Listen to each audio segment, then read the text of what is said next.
A poor widow found a bleeding mountain man holding twins. What happened next changed everyone's lives. She heard two cries echo through the cold mountains just before nightfall. When she reached the ravine, she didn't find a miracle. She found a dying man clutching two newborn babies, wrapped in blood and snow. The town would have turned away. The law would have taken the children. And winter was already closing the pass. But this widow made a choice no one expected. Because those twins carried a dangerous secret, an impossible promise that had to be kept before the snow buried the trail forever. And when the wounded man could no longer ride, she took the babies herself, across hostile land, broken laws, and a frontier that showed no mercy to widows or unwanted children. Months later, when she finally returned, the town was forced to face the truth it tried to ignore. But would compassion be enough to undo cruelty? And what happens when one woman's mercy challenges everything the frontier believes about family? Drop a comment below and share which part of the world you're tuning in from today. If you enjoy stories like this, don't forget to subscribe for more. The late afternoon sun cast long shadows across the frost-dusted ground as Audrey Mae Carter pulled her worn shawl tighter around her shoulders. Winter was coming early this year. She could smell it in the sharp bite of the air. Her breath formed little clouds as she stepped out of her lined shack, woven basket tucked under one arm. The basket had seen better days, just like everything else she owned, but it would serve well enough for gathering fallen timber. "Lord willing, there'll be enough dry wood to last the week," she murmured, scanning the tree line. The wind whistled through the gaps in her cabin's rough-hewn logs, a constant reminder that she needed to shore up the chinking before the snow flew. Audrey moved with purpose across the scrubby grass toward the ravine, where deadfall often collected. Her boots, risoled twice already, crunched through patches of early frost. The sun wouldn't last much longer, and she had no intention of being caught out after dark. Even experienced homesteaders knew better than to tempt mountain nights. The slope leading down to the ravine was treacherous with loose shale, forcing her to pick her way carefully. Her basket slowly filled with promising pieces of wood, branches stripped bare by weather, sections of lightning-split pine that would catch easily. The work kept her warm despite the chill air, and she fell into a steady rhythm. A sound stopped her mid-reach for a promising piece of cedar. At first, she thought it was a wounded deer, a thin, keening wail that made her heart clench. But then the cry split into two distinct voices, high and desperate, unmistakably human, unmistakably infant. Audrey straightened, wood forgotten as she listened intently. The cries came again, weaker this time from further down the ravine. Without hesitation, she set her basket aside and began making her way toward the sound, using small trees and outcrops for balance on the steep slope. "Hello?" she called out. "Is someone there?" Only those pitiful cries answered her. They led her around a bend in the ravine, where the ground leveled slightly beneath a stand of old pines. There, slumped against the rough bark of the largest tree, she found them. The mountain man was massive, even collapsed as he was, his buckskins dark with blood on one side. His eyes were barely open, glazed with pain or fever, but his arms were locked protectively around two tiny bundles wrapped in oilcloth. As Audrey drew closer, one of the bundles shifted, revealing a tiny red face. Twins, newborn by the look of them, and one was already turning blue around the lips from cold. "Sweet Jesus," Audrey breathed, dropping to her knees beside them. The mountain man's eyes flickered toward her, but there was no focus in them. His wound needed tending, but the babies were her first concern. They wouldn't last another hour in this cold, much less the bitter night ahead. Without hesitation, she shed her shawl and began tearing strips from her underskirt. The fabric was worn, but clean, and she used it to bind the man's wound as best she could. The bleeding seemed slower now, but that wasn't necessarily good news. "Sir, can you hear me?" She touched his face, feeling the heat of fever. "I need to get you all to shelter. My cabin's not far, but you'll have to help me. These little ones need warmth right quick." He mumbled something unintelligible, but his arms loosened enough for her to take the babies.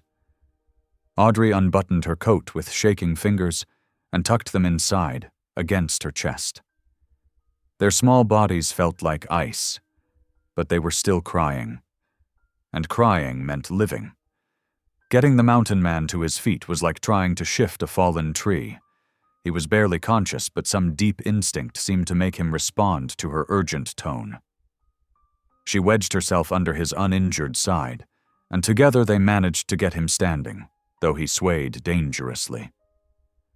"That's it," she encouraged, though her muscles already screamed from his weight. "One step at a time.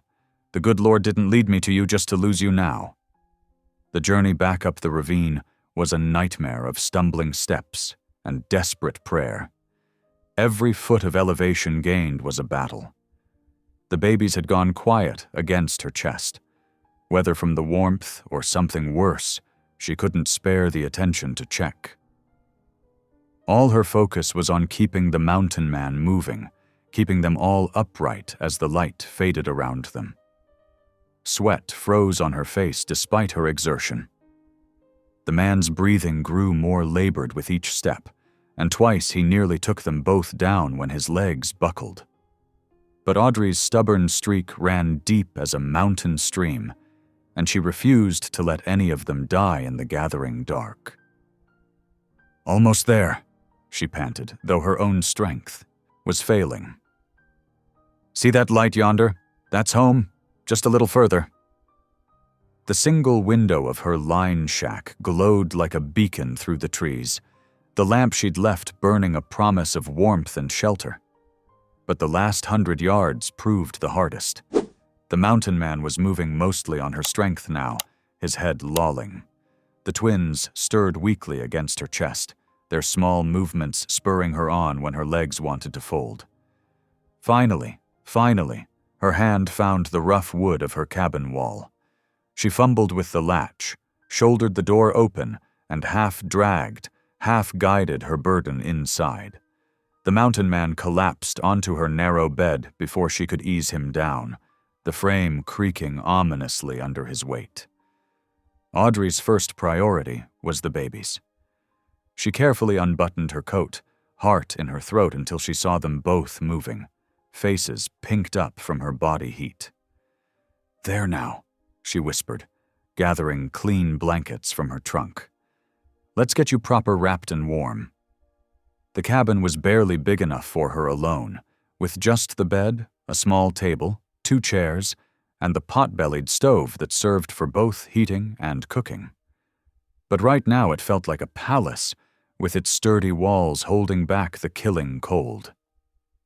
She laid the twins in her old rocking chair, tucked safely in blankets, then turned her attention to their unconscious guardian. The wound in his side needed proper cleaning and stitching, but first she had to get him warm. It took all her strength to maneuver him into a better position on the bed and remove his frozen buckskins. As she worked, her mind spun with questions. Where had he come from? Where was the twins' mother? But those answers would have to wait. Right now, survival was all that mattered. She built up the fire in the stove, put water on to heat, and gathered her meager medical supplies: clean rags, needle and thread, the bottle of whiskey she kept for medicinal purposes. "Quite an evening you've brought me, Lord," she murmured as she began cleaning the mountain man's wound. "I reckon you knew what you were about when you sent me out for firewood, though I surely wasn't expecting this." Outside, the wind picked up, carrying the first few flakes of snow. But inside the little cabin, 4 souls who might have perished in the gathering storm were sheltered, if not yet saved. Audrey straightened her tired shoulders and reached for the threaded needle. There was work yet to be done, and she'd never been one to leave a task unfinished. The lamplight flickered across the cabin's rough-hewn walls as she began to stitch, her hands steady despite her exhaustion. One of the twins whimpered softly, and she hummed an old hymn in response, half comfort, half prayer. The night ahead would be long, but they would face it together, these strangers Providence had placed in her care. "Be still, little ones," she soothed, pausing in her work to adjust their blankets. "You're safe now. You're safe." The promise settled in the warm air of the cabin like a benediction. Whatever morning might bring, Audrey knew with bone-deep certainty that she'd made the right choice in that ravine. Mercy wasn't always convenient, wasn't always safe, but it was always right. She turned back to her patient, needle glinting in the lamplight, and continued her work as the snow began to fall in earnest outside her window. Inside the small cabin, Audrey moved with purposeful efficiency. The mountain man's fever burned hot, and the twins needed constant attention. She knew the next few hours would determine whether any of them would see another sunset. She stoked the pot-bellied stove until it glowed cherry red, feeding it the wood she'd managed to gather before finding her unexpected guests. The heat slowly pushed back the bitter cold that had seeped into the cabin's corners. Outside, darkness pressed against the single window like a living thing. "First things first," she muttered, setting her largest pot on the stove. She stepped outside briefly to fill it with clean snow, the cold air biting at her face. Back inside, she watched the snow melt into precious water, knowing she'd need every drop for the long night ahead. The twins lay bundled in her rocking chair, their tiny faces still too pale for her liking. The girl's cry was stronger than her brother's, but both were weak enough to send fear coursing through Audrey's chest. She'd helped birth enough babies on neighboring homesteads to know newborns needed more than just warmth to survive their first days. Moving to her small pantry, Audrey retrieved the precious jar of goat's milk she'd traded for just yesterday. "The Lord provides," she whispered, remembering how she'd almost decided to wait another day for that trade. She mixed the milk carefully with warm water in a tin cup, testing the temperature on her wrist just as she'd seen mothers do.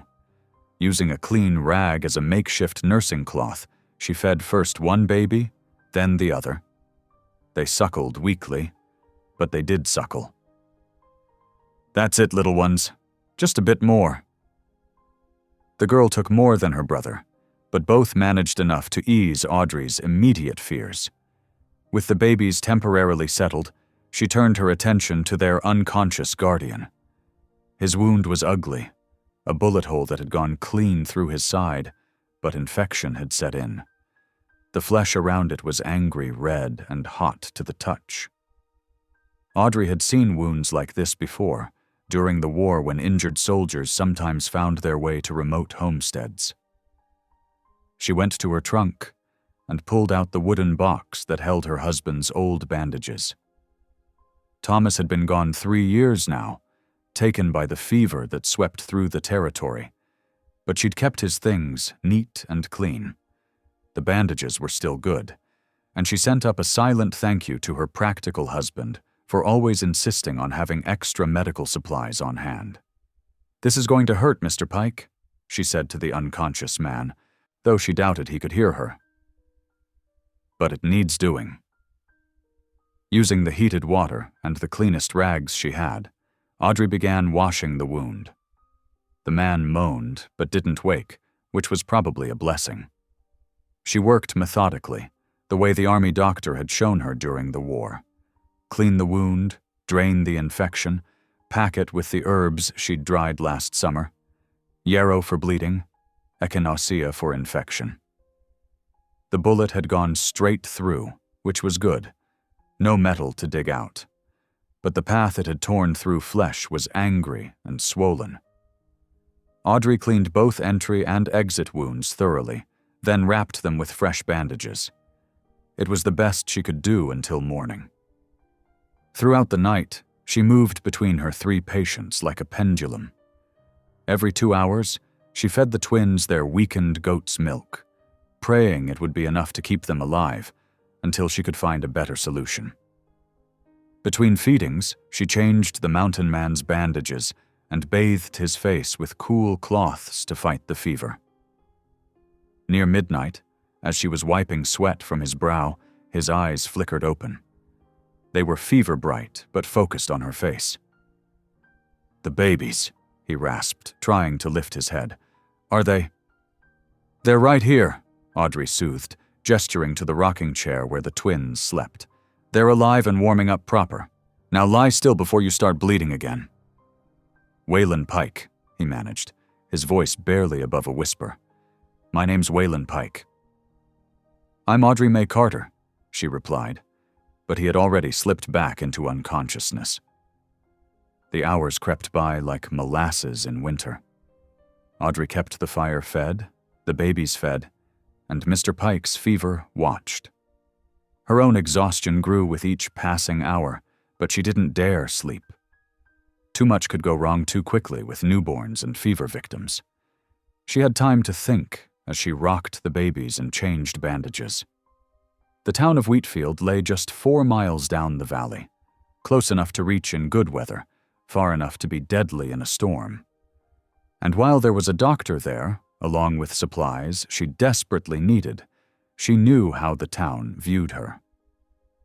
3 years as a widow had taught her hard lessons about charity and judgment. The townspeople were good Christians, quick to offer prayers but slow to offer help to a woman alone. A widow who kept to herself was tolerated. A widow who brought trouble, especially man trouble, to their door was something else entirely. The boy twin began to fuss, pulling her from her worried thoughts. "Hush now, little one," she murmured, lifting him carefully. His sister stirred at his cry but settled again as Audrey began to feed him. He was taking more milk now, which gave her hope. Near dawn, Waylon Pike woke again. This time his eyes were clearer, though pain lined his face as he turned his head to look at her. "The children?" he asked immediately, his voice stronger than before. "Are they—" "Still breathing," Audrey assured him, bringing the rocking chair closer so he could see them. "They're weak, but they're fighters. The girl especially. She's taking to the goat's milk better than her brother." Relief flooded his face, followed quickly by a grimace of pain as he tried to shift position. "Thank you," he said, the words heavy with meaning. "I thought, in that ravine, I thought we were done for." "The Lord guided me to you in time," Audrey said simply. "Now lie still and tell me. Are you well enough to take some water? You've lost a lot of blood and the fever's still on you." He nodded, and she helped him take small sips from a tin cup. His hands shook with weakness, but his eyes never left the sleeping babies. There was something in his gaze that spoke of more than just concern for found strangers, a weight of responsibility that Audrey recognized all too well. "You need proper doctoring," she said after he'd drunk what he could. "And these little ones need more than just warm goat's milk. I've done what I can, but you can't manage alone," he finished for her, understanding in his voice. "I know it's a burden I've brought to your door, ma'am." "Not a burden," she corrected firmly. "A duty, maybe. A blessing, probably. But not a burden." She paused, studying his face. "Those babies, you're not their father, are you?" Pain that had nothing to do with his wound crossed his features. "No, ma'am. Their mother. She died 2 days ago. Childbirth. I promised her I'd see them safe." Something in his voice told Audrey this was only part of the story, but she didn't press. Dawn was creeping over the mountains outside, painting the snow-threatening sky in shades of pearl and rose. The storm she'd feared hadn't arrived yet, but the air had that heavy feeling that spoke of snow coming soon. She stood and stretched her tired muscles, then checked the twins one more time. They were sleeping peacefully now, their faces pinker than they'd been the night before. Small victories, but she'd take them. "Rest now, Mr. Pike," she said, turning back to her other patient. "You've got some healing to do before you can keep that promise properly." He tried to answer but was already drifting back to sleep, his body demanding the rest it needed to fight off infection. Audrey added another log to the stove and began preparing for the day ahead. She had 3 lives depending on her now, and no clear path forward that didn't involve risking the town's judgment. But as she watched the sunrise paint her cabin walls gold, she felt a strange peace settle over her. The night's vigil had left her exhausted but certain of one thing. She'd made the right choice in that ravine, no matter what complications it brought. These lives had been placed in her path for a reason, and she would see it through. The girl twin stirred, her tiny face scrunching up in preparation for a cry. Audrey lifted her gently, counting it as another small victory that the baby's skin felt warm now, no longer touched by that deadly cold. "You just rest easy, little miss," she whispered, reaching for the cup of milk she kept warming by the stove. "Your guardian there is strong as a mountain oak. He just needs time to heal. And until he does, you've got me to look after you all." The promise felt right as she said it, settling into her bones like the warmth from her stove. Outside, the wind was picking up, carrying the bite of coming snow. But inside her small cabin, 4 souls who'd been strangers yesterday were bound together by providence and mercy, waiting to see what the new day would bring. The morning sun crept across Audrey's plank floor, warming the worn boards, but doing little to ease the chill in the air. She had managed to doze briefly in her chair between the twins' feedings, but her neck ached from the awkward position.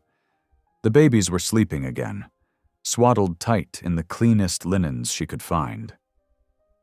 Waylon Pike stirred on her narrow bed, his breathing steadier than it had been through the night.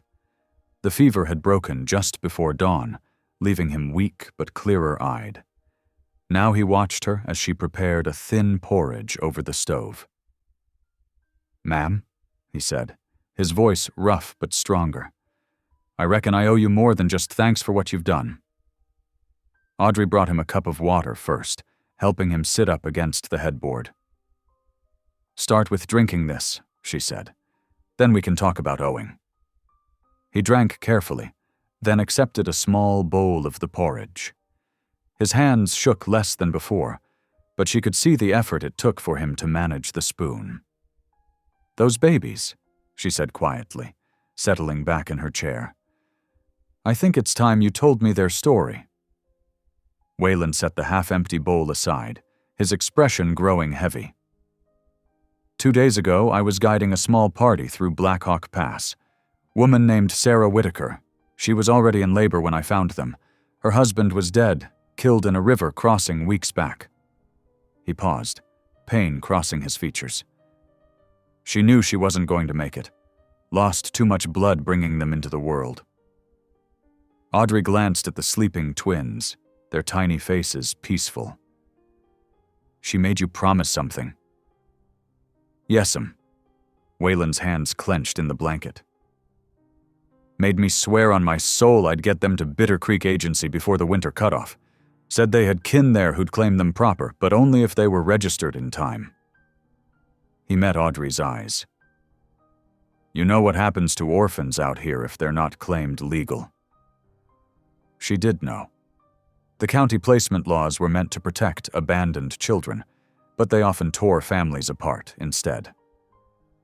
Once the authorities seized unclaimed children, even blood relatives had little hope of getting them back. Bitter Creek's the only federal agency in 3 territories that'll record mixed heritage births without question, Whalen continued. The clerk there, fellow named Alston, he keeps to the letter of the law. Don't care about anything but proper papers and witness marks. How long until the cutoff? Audrey asked, though she feared she knew the answer. 10 days. Maybe 12 if the weather holds.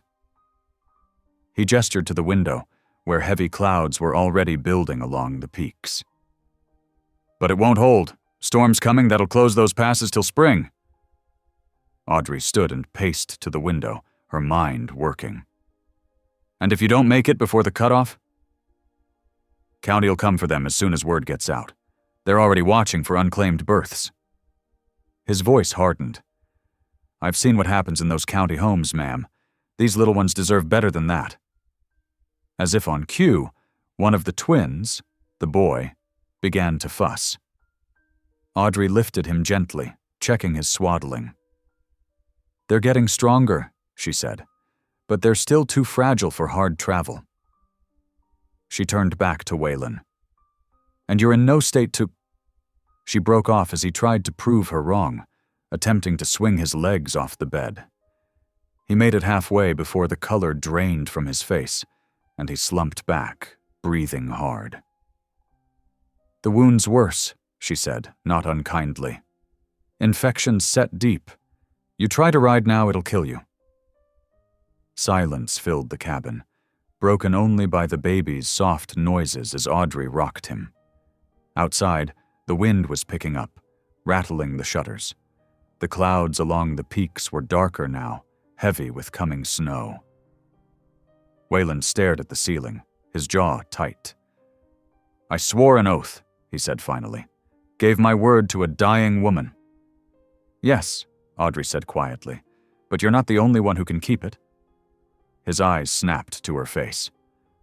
Ma'am, I can't ask. You're not asking. I'm offering. She settled the now quiet boy back beside his sister. I know these trails. I can make it to Bitter Creek before the storm if I leave at first light tomorrow.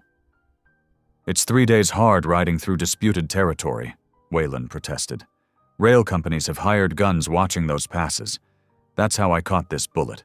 They shoot first and check papers after. I know shorter paths, Audrey said. Ways that avoid the rail camps. My husband... She paused, then continued more softly.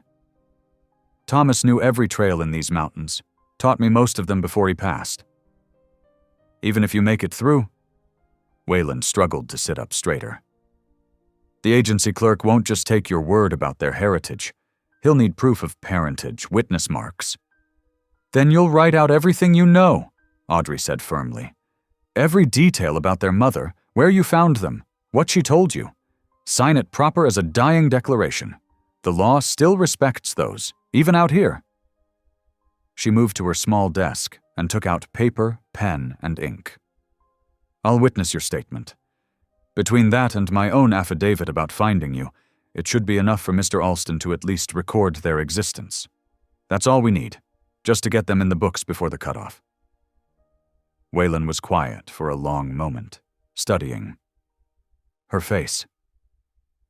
Why would you do this? He asked finally. Take such a risk for strangers? Audrey looked down at the sleeping twins. Because their mother died trying to give them a chance at family. Because you nearly died trying to honor that. And because... She straightened her shoulders. Because I know what it means to be alone out here, with no kin to stand for you. The wind outside was stronger now, and the light had taken on that strange, flat quality that came before snow. Time was already running short. I can't let you risk... Whalen started, but Audrey cut him off. You're not letting me do anything, Mr. Pike. I'm choosing this. She set the paper and pen beside him. Now, are you strong enough to write, or should I take your words down? He looked at her for a long moment, then nodded slowly. I can write, but there's something else you should know first. He took a deep breath. Sarah Whitaker, she wasn't just running from grief. She was running from people who wanted to make sure these babies were never registered anywhere. Audrey pulled her chair closer. "Tell me everything," she said quietly. "If I'm riding into trouble, I need to know what kind." Outside, the first snowflakes began to fall, drifting past the window like ash. Inside, Waylon Pike began to speak, unfolding a story that would change all their lives if Audrey could keep her own promise to see it through. The twins slept on, unaware of the wheels being set in motion around them. Their future hung on the strength of a dying mother's plea, a wounded man's oath, and now a widow's choice to risk everything for the sake of mercy and justice. Audrey listened as Waylon spoke, her mind already mapping the trails she would need to take. The storm was coming, but she had supplies enough for 3 days hard riding. She would need to leave at first light, before the snow grew too deep. The girl twin stirred and whimpered. Audrey lifted her automatically, years of caring for her neighbor's children making the motion natural. As she rocked the tiny bundle, she caught Waylon watching them with a mix of gratitude and worry in his eyes. "Don't fret yourself sick over this," she told him firmly. "You focus on healing. I'll see these little ones get their chance." The snow was falling faster now, but in Audrey's cabin, 4 souls bound by providence and promises waited out the afternoon, preparing for what tomorrow would bring. The cabin grew dim as afternoon faded into evening. Audrey stirred a pot of thin soup hanging over the fire, the familiar motions giving her hands something to do while her mind churned through every risk ahead.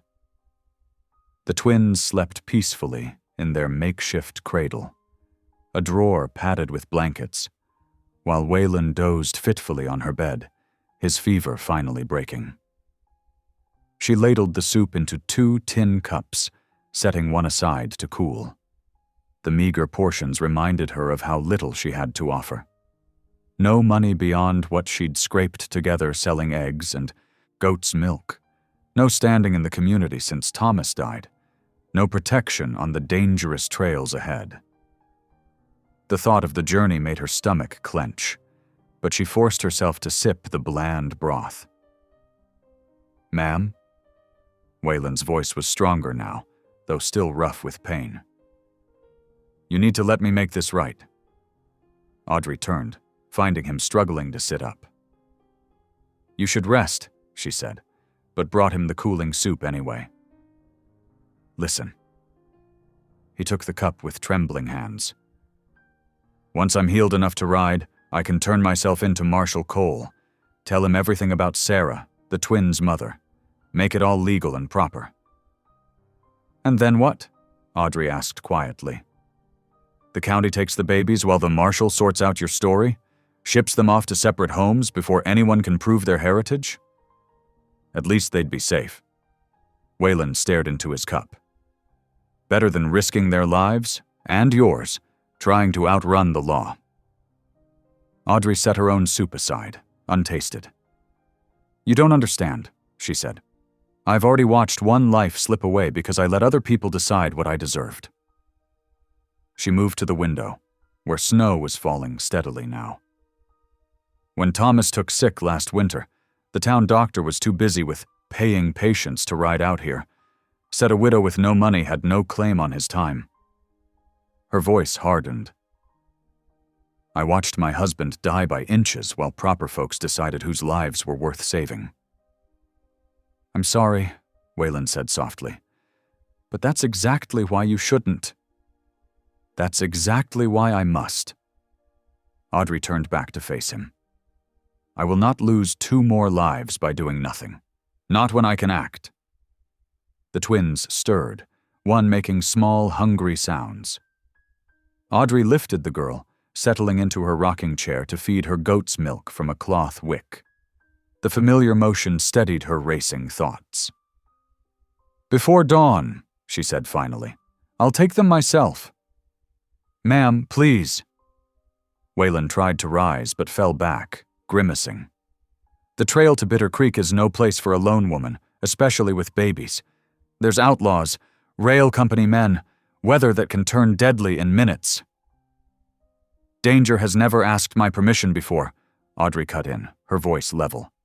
It didn't ask when Thomas fell ill, didn't ask when the bank took our cattle, didn't ask when you showed up bleeding on my land with 2 newborns. She shifted the now sleeping girl back to the drawer. At least this time I'm choosing to face it. Through the long evening, she packed with careful deliberation. Thomas's old saddlebag still smelled faintly of leather oil and tobacco. She filled it with hard biscuits, dried meat, matches wrapped in oilcloth, extra swaddling cloths for the twins, a small pot for melting snow. Every ounce had to count. She couldn't risk weighing down her horse. The babies would travel in the oilcloth bundle Waylon had used, secured inside her coat. It wasn't ideal, but it would keep them warm and protected. She had seen Indian mothers carry infants this way on long journeys. As midnight approached, Waylon watched her preparations with growing distress. "You can't do this," he protested weakly. "If anything happened to you, to them, I couldn't bear it." "Then pray nothing happens," Audrey said simply. She paused in her packing. "Will you pray with me now?" He nodded, and she lit the lamp, setting it between them. In its warm glow, they bowed their heads. Audrey's voice was steady as she asked for guidance, protection, and mercy for the journey ahead. "Lord," she finished softly, "let me return, if you allow it, with proof these little ones are free." When she opened her eyes, Waylon was reaching for something tucked in his shirt. His hands shook as he pressed a folded paper into her palm. "Sarah's affidavit," he explained hoarsely, "naming me guardian of the twins. It's unsigned, but it's witnessed proper. Might help convince the agency clerk." Audrey unfolded it carefully. The paper was spotted with blood, but still readable. "Thank you," she whispered. "Don't thank me." Shame and gratitude warred in his voice. "I'm laying my burden on your shoulders, risking your life for my promise." "No." Audrey refolded the precious document and tucked it into her coat. "I'm choosing to carry it. There's a difference." She checked the twins one last time before trying to rest. They were sleeping peacefully, their tiny faces smooth and untroubled. Looking at them, Audrey felt the rightness of her decision settle into her bones. Whatever came, she would see them safely to Bitter Creek. The snow continued falling outside, coating the world in silence.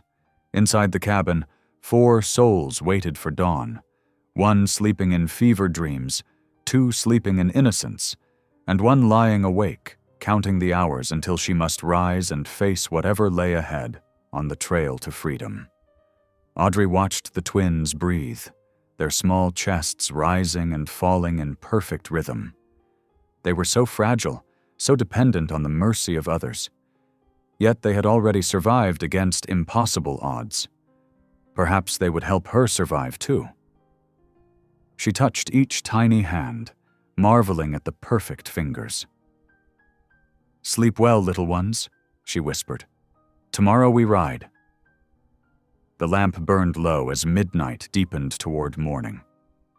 Audrey forced herself to close her eyes, knowing she would need every scrap of strength for the journey ahead. But sleep was long in coming, and her dreams, when they finally arrived, were filled with snow-laden trails and the echo of hoofbeats carrying precious cargo toward an uncertain dawn. The pale light of false dawn had barely touched the eastern sky when Audrey eased her cabin door closed. Her breath formed thick clouds in the frigid air as she led her horse, Shadow, from the lean-to shelter. The twins, bundled securely against her chest in their oilcloth wrap, made small sounds of protest at the movement. "Hush now, little ones," she whispered, patting them gently through her heavy coat. "We need," to be quiet as church mice. The leather of her saddle creaked as she mounted carefully, keeping one arm pressed protectively over Samuel and Aaliyah. Shadow's hooves crunched softly in the fresh snow as they started down the trail, each step measured and deliberate in the dim light. The narrow path wound through stands of pine and across shallow streams, now rimmed with ice. Audrey had traveled this route many times before, but never with such precious cargo. Every jolt and stumble made her heart jump. The twins, warm against her chest, dozed fitfully. By mid-morning, the sun had climbed high enough to cast long shadows through the trees, but offered little warmth. Audrey's arms ached from maintaining the same protective position for hours. She could feel Aaliyah starting to fuss. The girl had a weaker constitution than her brother and needed frequent feeding. "Whoa, Shadow." Audrey guided her horse into a small clearing, sheltered from the wind by a stand of thick pines. Her joints creaked as she dismounted, legs stiff from the cold. She settled against a fallen log, unwrapping the twins with careful movements. Aaliyah's face was pinched with hunger, while Samuel watched with solemn, dark eyes. "There now," Audrey murmured, reaching for the bottle of diluted goat's milk. "Let's get some food in your belly, sweet girl." The baby latched onto the cloth wick eagerly, but Audrey's heart sank as she noticed how little milk remained. At this rate, their supplies wouldn't last 2 days, let alone the entire journey to Bitter Creek. She was just rewrapping the twins when she heard the distinct rumble of wagon wheels. Hope flared in her chest. Perhaps the driver would be willing to share supplies or offer a ride, even for a short distance. The freight wagon came around the bend, heavily laden with timber and drawn by 4 strong horses. The driver, a weathered man in a buffalo coat, pulled up when he saw her. "Ma'am." He touched the brim of his hat. "You all right out here?" "Yes, thank you." Audrey stood carefully, keeping the twins covered. "I was wondering if you might be heading toward Bitter Creek." The man's expression shifted as he noticed the bundle against her chest. "Those sounds like babies you got there?" "Yes, they're... Where's their pa?" he cut in, eyes narrowing. Audrey hesitated. "Their father isn't... Can't help you then." The driver gathered his reins. "Don't need no trouble with unpapered children. Might be stolen, might be worse. Best keep moving."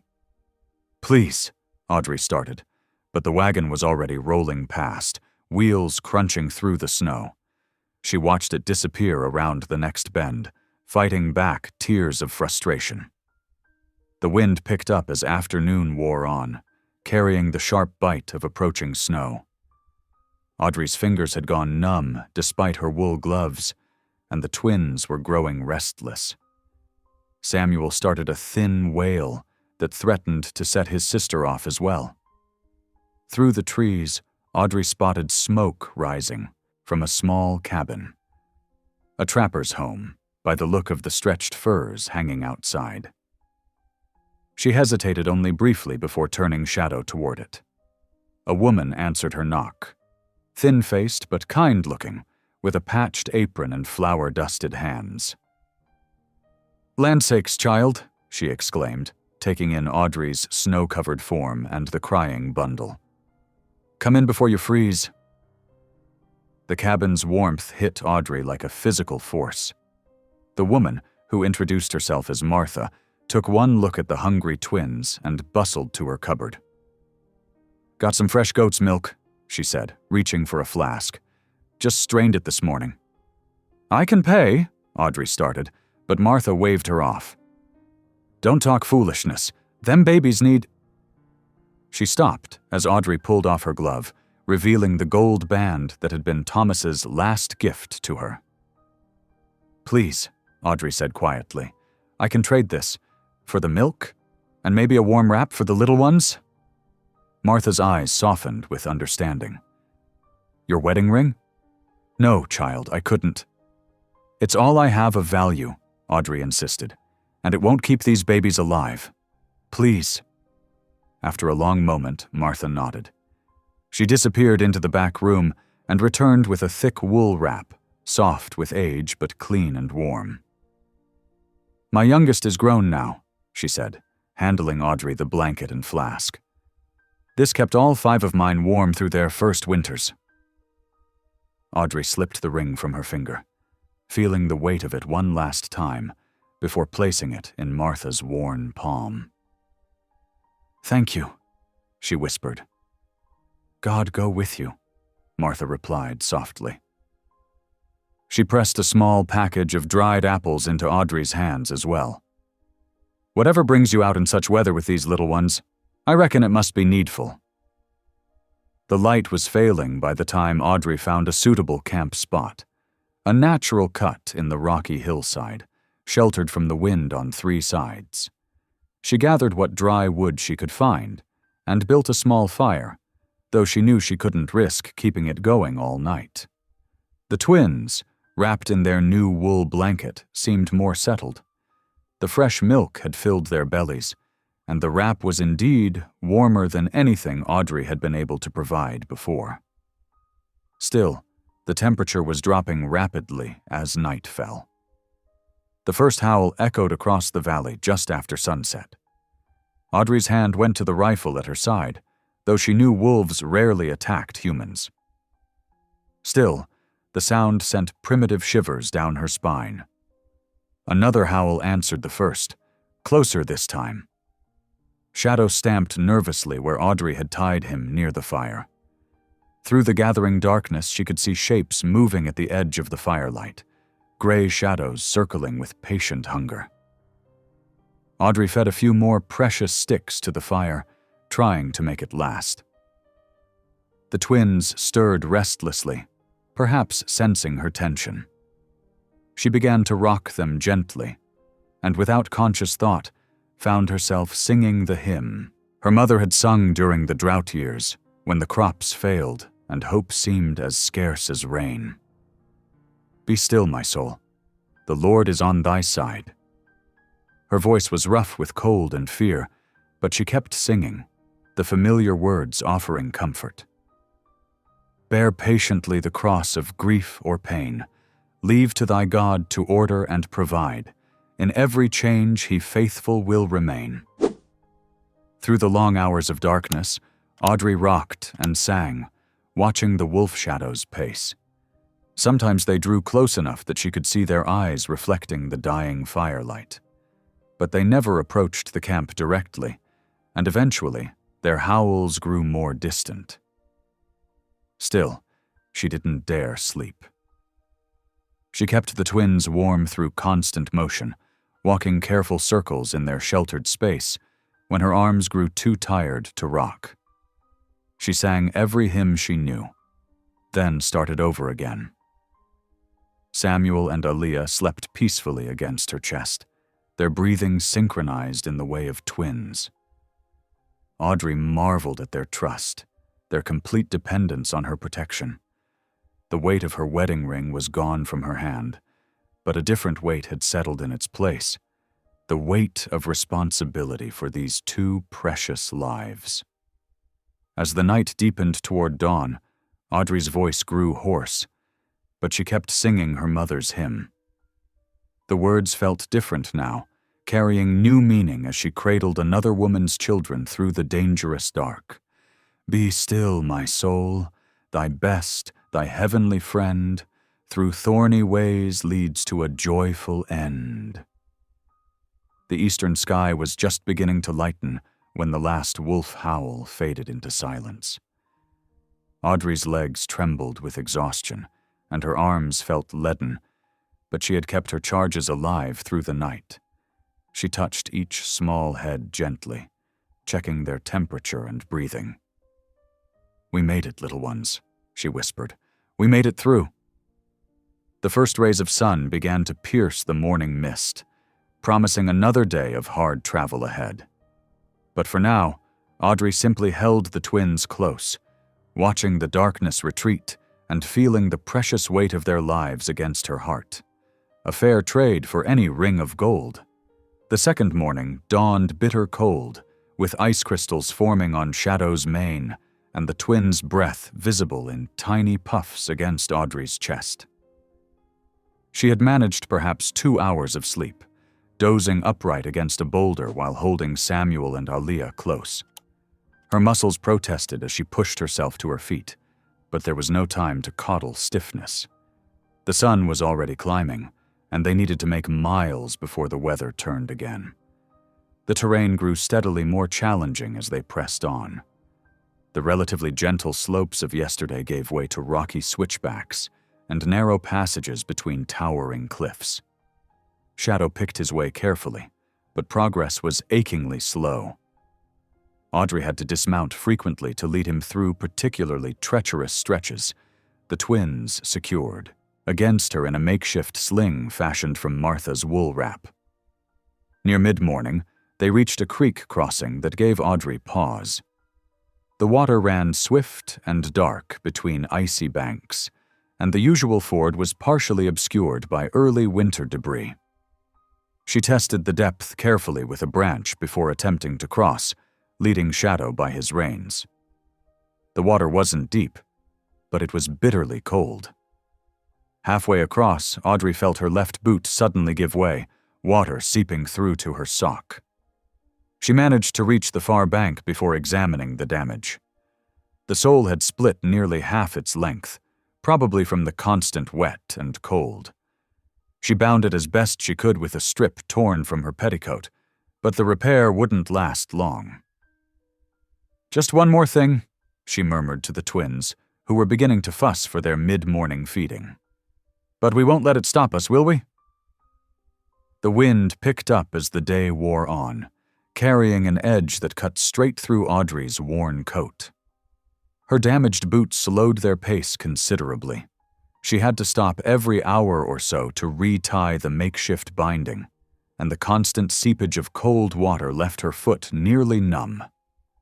By late afternoon, the sun was already sinking toward the western peaks, though it felt far too early to make camp.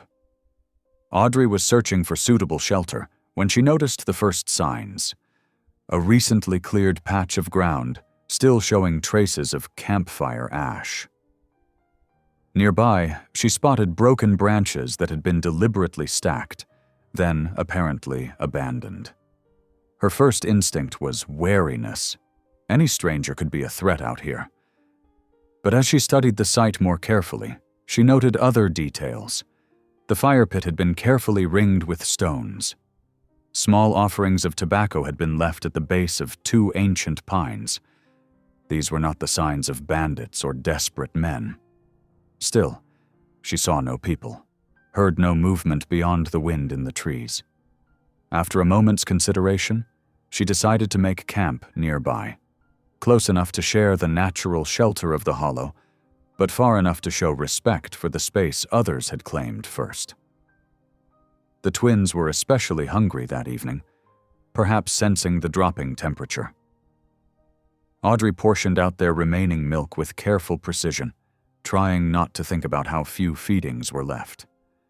The dried apples from Martha helped dull her own hunger, but she knew she needed real sustenance to keep producing enough milk to supplement what she fed the babies.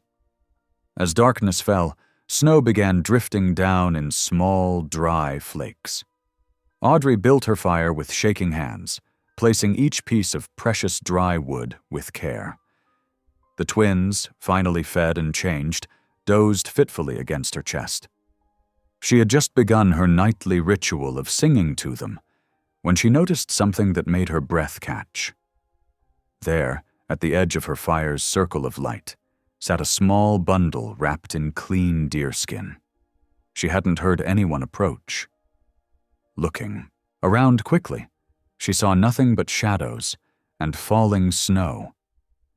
The only sounds were the crack of burning wood and the soft breathing of the sleeping twins. Heart pounding, Audrey reached for the bundle. Inside, she found dried meat, still rich with the scent of smoke, a small pouch of cornmeal, and a length of clean, soft cloth, perfect for fresh swaddling. Beneath it all was a single eagle feather. Tears pricked at her eyes as she understood. Looking more carefully at the ground around her camp, she could now make out tracks in the newly fallen snow, the passage of several people, moving with the natural silence of those who knew this land as home. An Apache family, she guessed, traveling their own paths for their own purposes. They could have passed by without a sign. Instead, they had chosen to leave this gift, help offered freely, with no expectation of return or recognition. The kind of mercy that asked nothing, claimed nothing, demanded nothing. Just one family recognizing another's need and answering it simply, then moving on. Audrey bowed her head, tears falling freely now. "Thank you," she whispered to the silent night. "Thank you for seeing us." The dried meat was rich and sustaining. Elk, she thought, or perhaps deer. She ate slowly, savoring each bite, knowing her body needed the strength. The cornmeal she saved for morning, when she could make a thin porridge that would stick to her ribs for the day's journey. The clean cloth proved to be soft buckskin, worked to butter smoothness by skilled hands. She used it to give the twins fresh wrappings, marveling at how the material held warmth while still breathing. Samuel and Aaliyah settled more deeply into sleep, perhaps feeling the difference themselves. That night, as the snow continued to fall, Audrey felt her faith in the journey renewed. She had been so focused on all she had lost or left behind, her home, her ring, her security, that she had nearly missed seeing what she was being given. Help had come not from the expected sources, not from the freight wagon driver with his judgment, or the town with its rigid rules, but from strangers who owed her nothing, who had simply seen need and met it, then passed on without waiting for thanks. She slept better that night than she had since leaving the cabin, wrapped in the quiet certainty that she was not as alone as she had thought. When dawn broke, pale and cold through falling snow, she packed her precious gifts carefully and prepared to move on. The day's path led them into increasingly disputed territory. Old warning posts marked boundaries that had been redrawn a dozen times by a dozen different authorities: railroad companies, cattle barons, territorial governors. Some of the signs were riddled with bullet holes. Others had been torn down entirely, leaving only splintered stumps in the frozen ground. Shadow grew increasingly nervous as they picked their way through the contested land. His ears flicked, constantly, and he shied at sudden movements in the underbrush. Audrey kept one hand on her rifle, though she prayed she wouldn't need it. The twins, perhaps sensing the tension, were unusually quiet, only whimpering softly when hunger demanded attention. The snow fell steadily now, thick flakes that stuck to everything they touched. Audrey's split boot was barely holding together, the makeshift binding stiff with ice. Each step sent jolts of pain through her frozen foot, but she forced herself to keep moving. They couldn't afford to stop, not here in this no-man's land where any stranger might feel entitled to question her right to pass. By dusk, the snow was falling so heavily that Audrey could barely see 10 feet ahead. The wind had picked up too, driving the flakes sideways and finding every gap in her clothing. She knew they needed to find shelter soon, but in this weather, every landmark looked strange and threatening. The twins had begun to cry in earnest now, their sharp wails muffled by the wool wrap and the howling wind. Audrey pressed them closer, trying to share what warmth she had left. Her milk would be thin tonight. The meat from her mysterious benefactors was gone, and she had been rationing the cornmeal carefully. But she would make do. They would survive, as they had survived every challenge so far. "Be still, my soul," she sang into the gathering dark, her voice barely audible above the storm. The hymn felt different now, not just her mother's comfort, but her own declaration of faith. Faith in the journey, in the help that came unlooked for, in the strength that arose when everything else was stripped away. The snow continued to fall as night settled fully around them. Somewhere ahead lay Bitter Creek and the promise of safety for 2 innocent lives. Somewhere behind lay Waylon Pike, watching over her empty cabin and praying for their safe passage.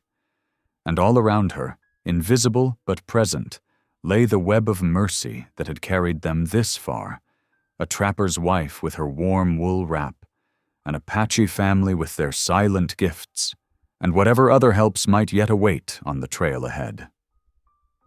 Audrey adjusted her grip on Shadow's reins and pressed forward into the storm, carrying her precious burden one step closer to freedom. The peaks behind Audrey had already disappeared into heavy clouds by the time Bitter Creek's sparse buildings came into view. Her legs trembled with each step as she guided Shadow down the final slope. 6 days of careful travel marked by campfires and desperate feedings had drained her last reserves. The twins, bundled close against her chest, stirred fitfully. The agency office stood apart from the other structures, a weathered clapboard building with a tin roof and a proper chimney. Smoke curled upward, promising warmth within. Audrey's split boot barely carried her up the wooden steps. Behind her, the first thick flakes of snow began to fall, carried on a wind that spoke of storms to come. Brass bell chimed dully as she pushed open the door. The office smelled of wood smoke, ink, and aging paper. Behind a high desk, a clerk looked up from his ledgers, thin-faced and precise-looking, with wire-rimmed spectacles and ink-stained fingers. His nameplate read, Mr. Alston. "Sir," Audrey managed, her voice rough from days of cold, "I need to file papers for these children." The clerk's eyebrows rose as he took in her appearance, the worn clothing, the exhaustion in her stance, and most particularly the bundle she carried. "What sort of papers?" he asked carefully. "Guardianship affidavit." Audrey's fingers trembled as she drew out the folded document Waylon had given her. "These twins, their mother died on the trail. She named a guardian before passing, with witnesses. The paper needs recording before winter closure." Mr. Alston accepted the document with careful hands, unfolding it on his desk. His eyes moved methodically across the page, pausing at certain points. "These witness signatures," he said finally. "I recognize them. Margaret Wheeler and Thomas Blackwood. They've testified here before. Reliable sorts." He looked up at Audrey. "But this guardian's signature is missing." "The named guardian was shot while trying to bring them here," Audrey explained. "Waylon Pike. He's recovering at my cabin. The mother, she made him swear to have the twins registered here, beyond county placement laws. He couldn't complete the journey, so I brought them myself." The clerk studied her face. "That's quite a story, ma'am. You understand I'll need you to swear to its truth before any recording can be done." "I'll swear to every word," Audrey said firmly. "These babies deserve their freedom." Before Mr. Alston could respond, one of the twins, Aaliyah, let out a weak, troubling cry.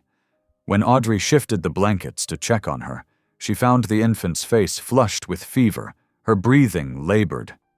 "Martha," the clerk called sharply towards the back room. "We need help out here?"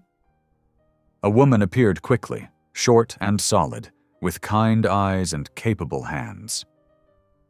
She took one look at the situation and moved swiftly to Audrey's side. "Bring them by the fire," she ordered, already reaching to support Audrey's trembling arms. "How long have they been in the cold?" 6 days on the trail," Audrey admitted, as they moved to the wood stove. "I tried to keep them warm, but the nights were so bitter." "You did what you could," Martha said firmly. She helped Audrey unwrap the twins, checking them both carefully.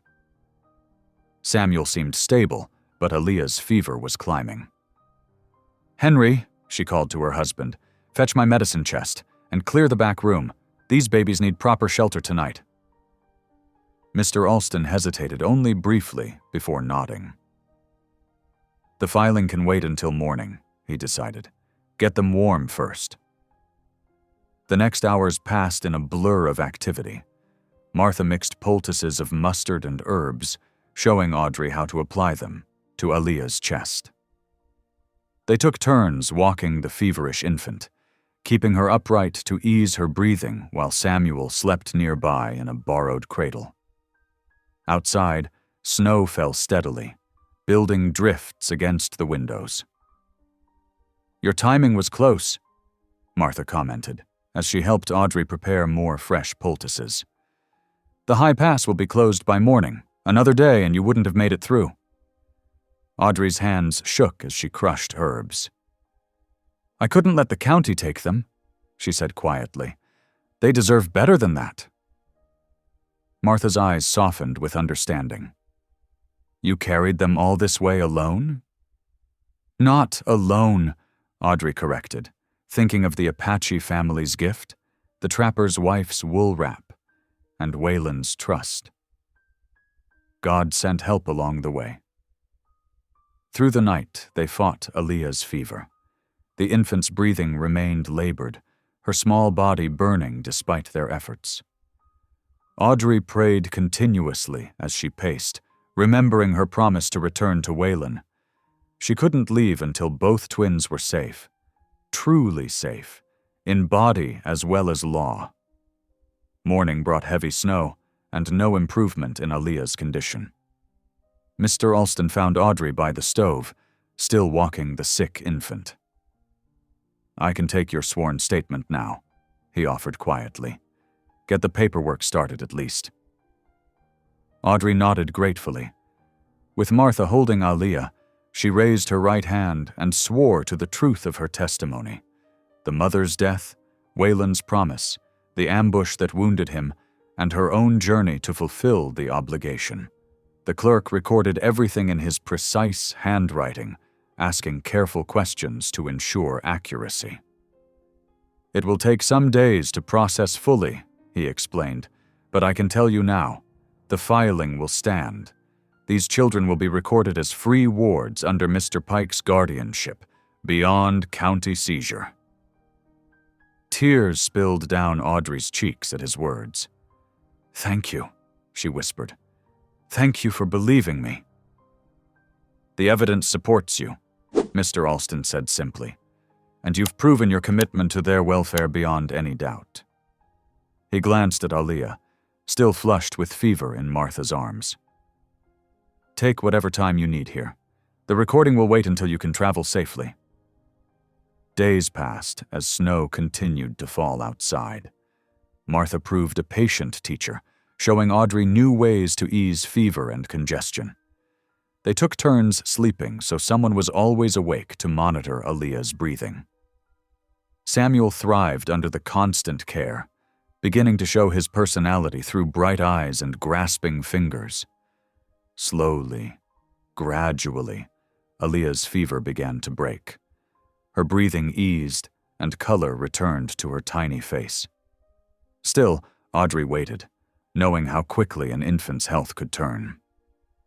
Each morning, she checked the snow-filled pass visible from the office window and prayed for patience. The promise to return to Waylon pulled at her heart, but she couldn't risk the twins' health with a hasty departure. Frucham. Alston worked steadily through the filing process, checking each detail multiple times. "Documentation is sacred out here," he explained as he carefully copied information into his official ledger. "It's often all that stands between freedom and bondage, particularly for the vulnerable. I won't rush it." Finally, on a clear, cold morning, he called Audrey to his desk. "It's done," he said simply, showing her the completed entry. "These children are officially recorded as free wards under Waylon Pike's guardianship. No county office can legally seize them now." Audrey traced the words with trembling fingers, tears falling freely. 6 days of brutal travel, days more of anxious waiting, all crystallized into these few lines of ink. Lines that meant Samuel and Aaliyah would grow up free, protected by law as well as love. "I'll make you copies to carry," Mr. Alston offered quietly. "Proof to show any who might question their status?" Martha appeared with fresh swaddling cloths and a pot of healing salve. "For the journey home," she explained, pressing them into Audrey's hands. "Though I hope you'll wait another day or two. The passes are still treacherous." Audrey looked at Aaliyah, now sleeping peacefully in her borrowed cradle. The infant's breathing was finally steady, her fever gone. But Martha was right. They needed to be stronger before facing the winter trail again. The promise to return pulled strongly at her heart, but she had learned patience in these days of waiting. Better to delay a little longer than risk all they had gained through haste. "One more day," she agreed softly, "to be certain they're strong enough." She sat by the cradle, watching the twins sleep, and let herself feel the full weight of what had been accomplished. The journey wasn't over. They still had to make it home to Waylon. But the most crucial part was done. The twins were legally free, their future secure. Whatever came next, that victory would stand. The morning Aaliyah took a turn for the worse started like any other at Bitter Creek Agency. Audrey had just finished feeding both twins when the little girl's breathing became alarmingly shallow. Within moments, her tiny body burned with fever higher than before. "Martha!" Audrey called out, fear tightening her throat. "Something's wrong!" Martha hurried in from the kitchen, took one look at Aaliyah's flushed face, and immediately sent her husband for Dr. Matthews.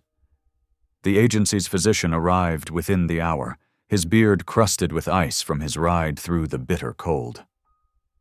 The doctor's examination was thorough, but his expression grew increasingly grave. When he finally straightened up, he spoke directly. "The child has winter fever in her lungs. She needs absolute stability and constant care." He fixed Audrey with a stern look. Any thought of travel must wait. Moving her now would kill her. Audrey's heart sank. She thought of Waylon, waiting and wondering, perhaps growing weaker himself. But, looking down at Aaliyah's struggling form, she knew there was no real choice to make. "How long?" she asked quietly. "Impossible to say with certainty. Could be weeks, more likely months." The doctor began writing instructions for medicines and care. "Winter fever in one so young is desperately serious. You'll need to watch her day and night." Martha stepped forward, laying a supportive hand on Audrey's shoulder. "You'll stay with us, of course. We have the room." "I can't impose," Audrey began, but Martha cut her off. "You can and you will. These babies need shelter and care. The good Lord brought you to our door, and we mean to help." Dr. Matthews nodded approvingly. "Mrs. Alston is right. This is your best chance, perhaps your only chance, to save the child." Audrey looked down at Aaliyah's tiny face, now pinched with fever and struggle. She thought of her promise to return to Waylon, of his wound that still needed care. But the baby's labored breathing left no room for debate. "I'll need to find some way to earn my keep," she said finally.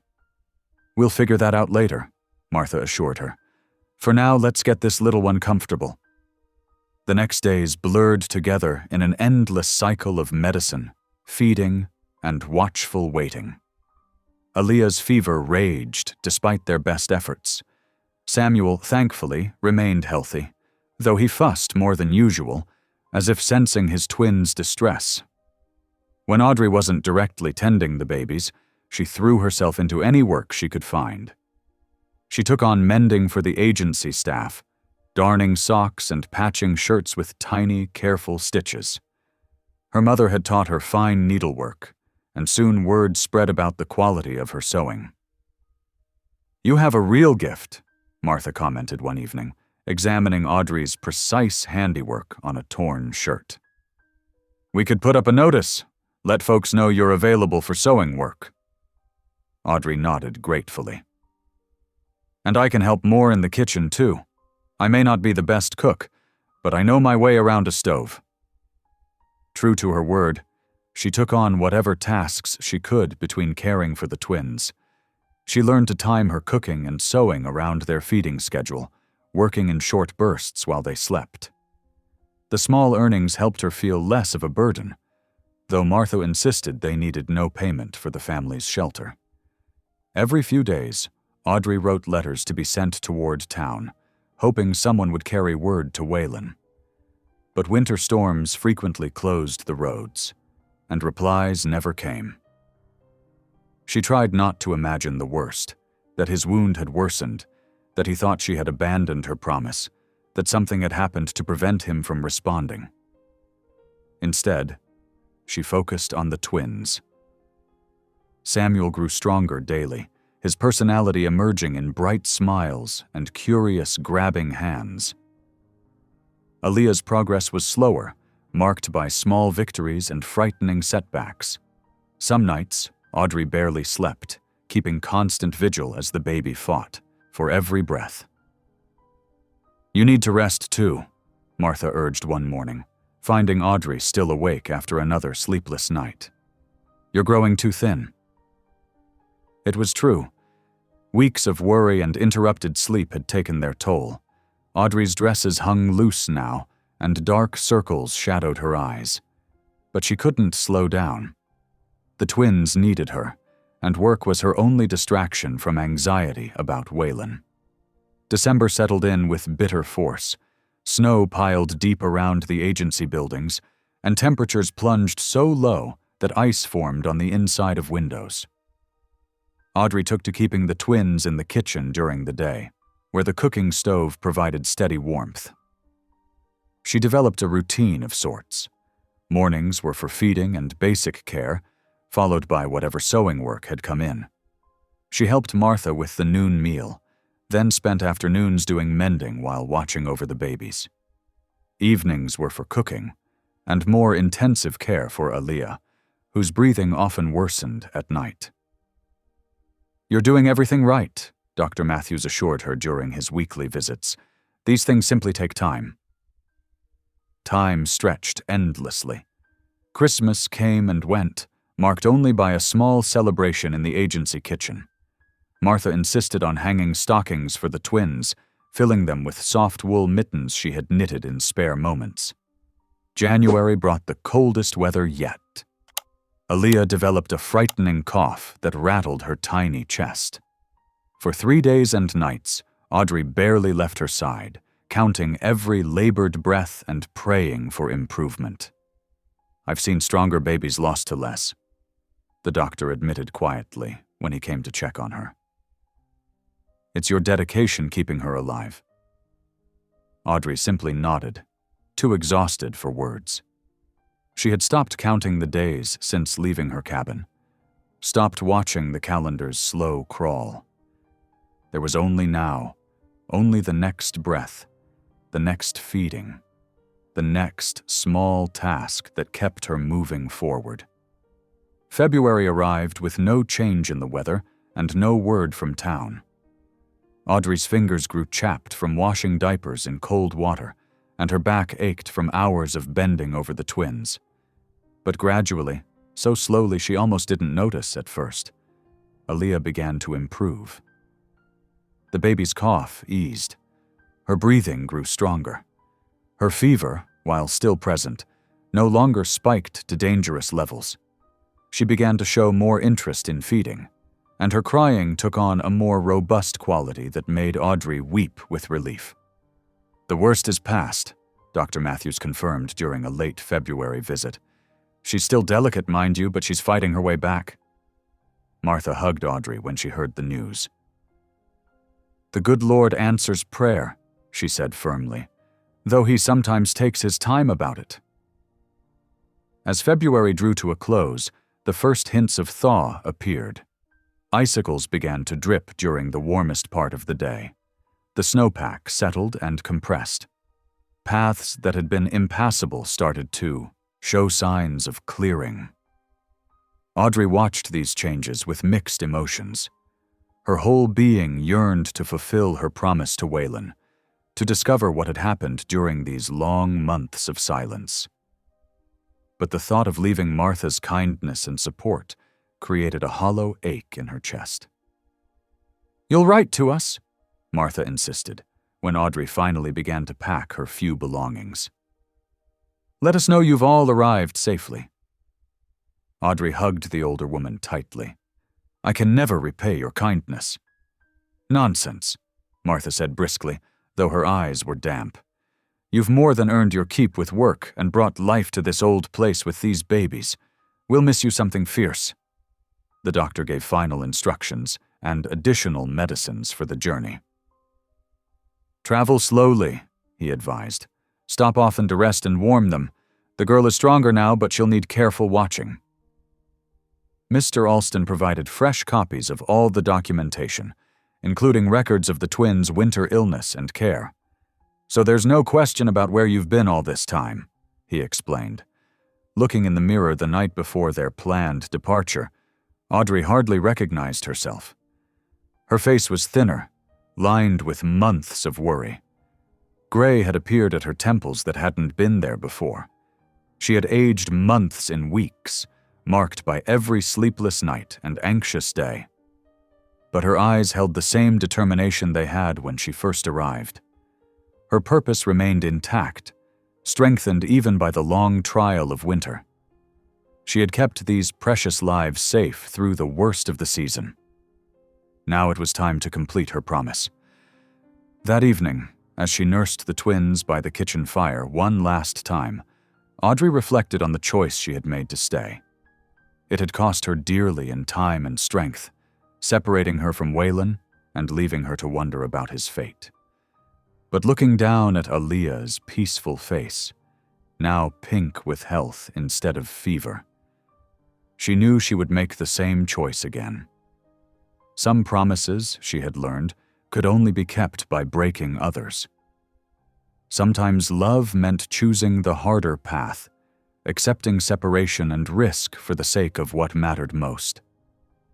She had chosen the child's life over speed, and in doing so had proven the depth of her commitment to both her charges and her word. Tomorrow they would begin the journey home. But tonight, in this warm kitchen that had sheltered them through the worst of winter, Audrey simply held the twins close and whispered prayers of gratitude. They had survived. They were stronger. And soon, God willing, they would discover what awaited them on the trail home. The preacher's boots crunched through fresh snow as he made his daily trek to Audrey Mae Carter's line shack. Reverend Thomas Walsh had been reluctant at first to tend to the wounded stranger, but his conscience wouldn't allow him to refuse.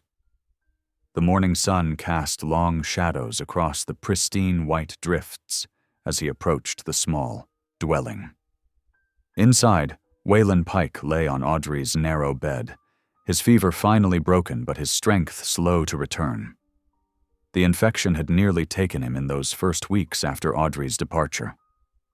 Only the preacher's stubborn dedication to changing bandages and forcing bitter herbal medicines down his throat had kept him alive.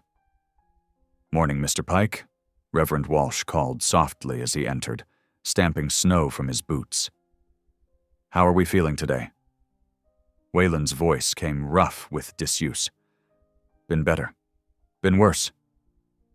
He struggled to sit up, grimacing at the pull of healing flesh. "Any word?" The preacher's face fell as he set down his medical bag. "Nothing yet. The passes are still snowed in most days." He busied himself with unwrapping Waylon's bandages, trying to soften the disappointment. "But that's to be expected this time of year." Waylon said nothing, but his jaw tightened. 3 months had passed since Audrey left with the twins. 3 months without word. Each day of silence weighted his conscience more heavily. "I should never have let her go," he muttered, not for the first time. "Should have found another way." "You were half dead with fever," the preacher reminded him, cleaning the healing wound with careful hands. and she made her own choice. But Wayland shook his head. I gave her my burden to carry, if anything's happened to her or those babies.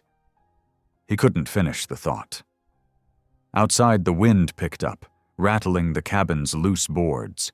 Winter had settled in hard and showed no signs of loosening its grip.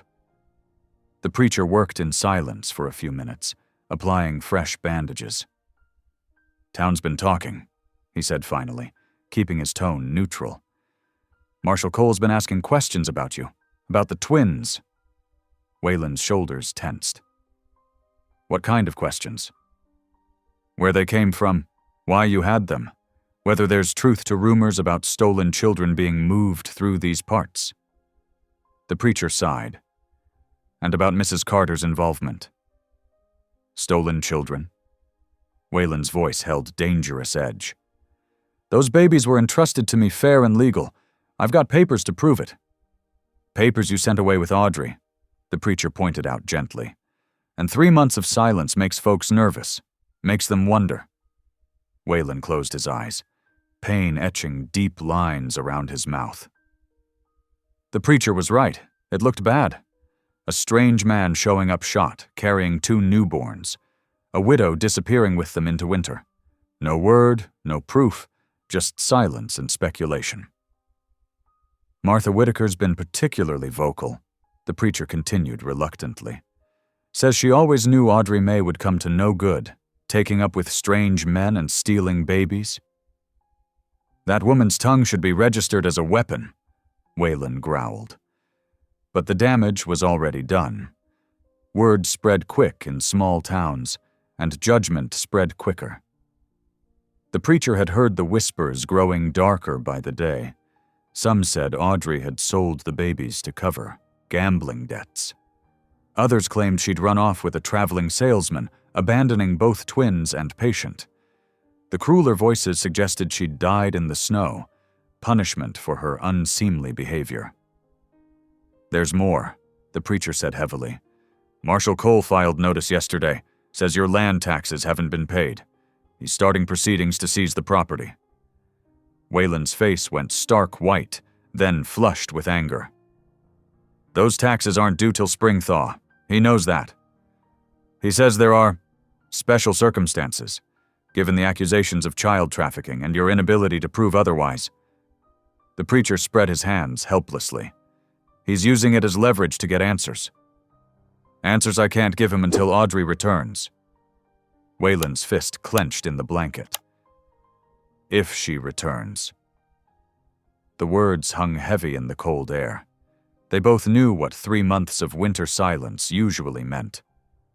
The preacher had conducted too many services for those found frozen in drifts or buried in slides.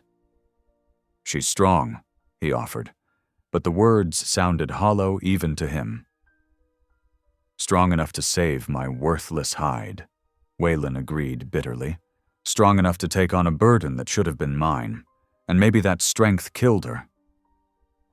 The preacher had no answer for that. He finished tending to Wayland's wound in silence, then built up the fire against the growing cold. Outside, new snow began to fall, adding another layer to the endless white.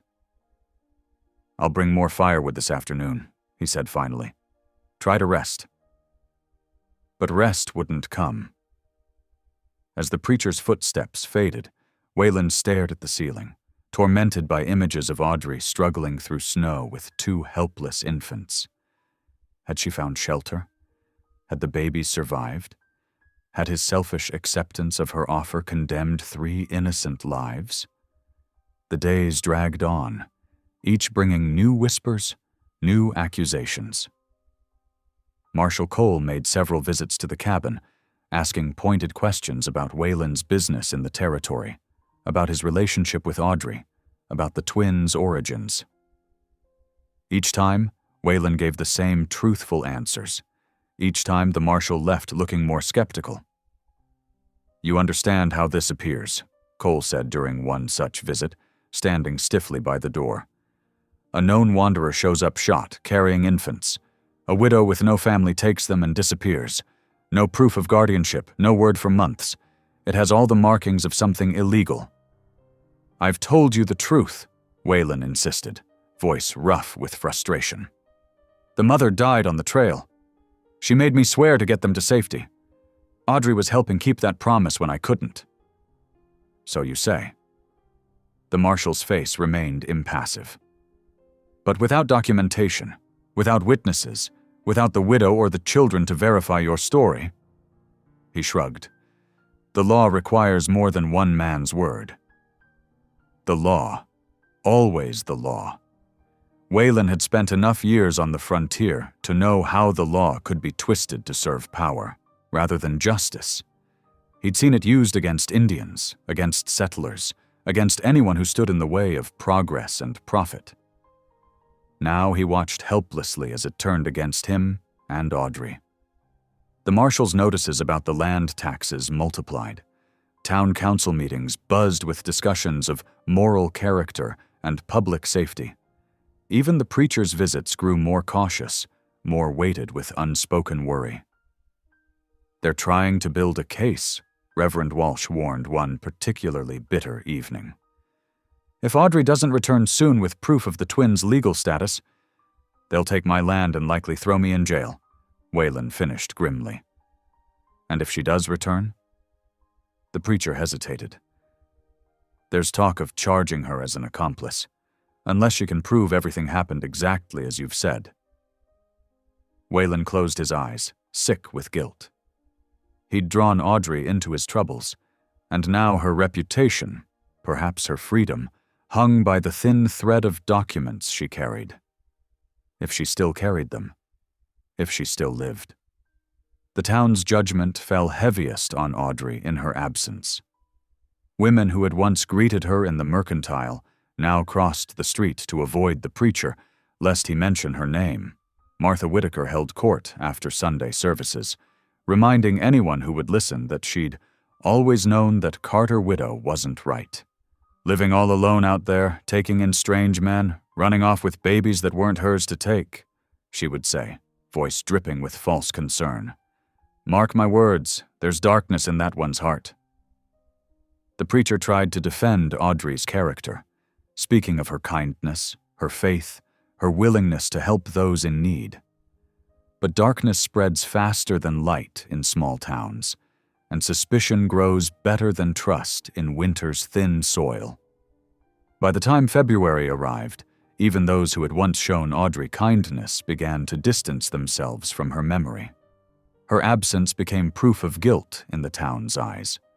Her silence confirmed their worst suspicions. Waylon's strength returned slowly, but his spirit remained wounded. Each morning he asked the preacher for news. Each morning brought the same answer.